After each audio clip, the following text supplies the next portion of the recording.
تشنه صد پاره تن ای بی کفن.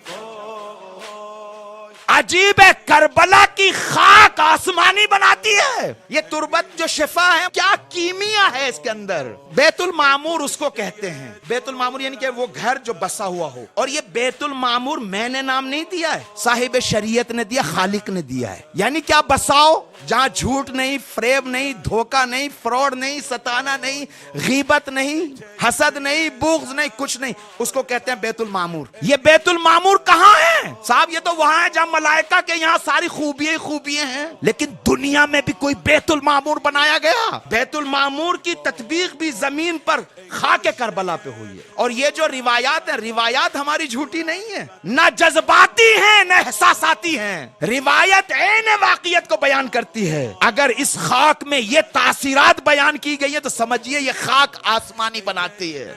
عجیب ہے بھائی، خود خاک ہے بنا رہی ہے آسمانی. یہ کیسے ہو سکتا ہے؟ اس کا مطلب یہ ہے کہ صاحب خاک نے خود اس خاک کو آسمانی بنایا ہے. آیا ہر سجدے سے ایسی خاک بنتی ہے یا ہر وادی کو ایسا بنایا جا سکتا ہے؟ اس کا مطلب یہ کہ سمجھنا پڑے گا کہ کون ہیں اور کیسے لوگ یہاں پر شہید کیے گئے ہیں اور کیسے معشوق کے سامنے سجدہ کیا گیا ہے.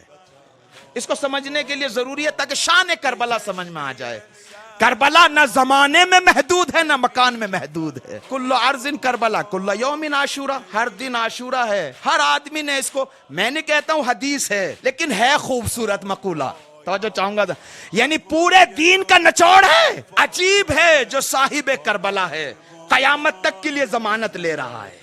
جب شمر نے سینے پہ بیٹھا اور شہید کرنا چاہتا ہے، حضرت نے ایک جملہ فرمایا، شیعتی و محبی. یعنی شمر سے یہ کہنا چاہتا ہے قیامت تک تو آج حسین کو تو شہید کر دے گا لیکن حسینی قیامت تک آئے گا.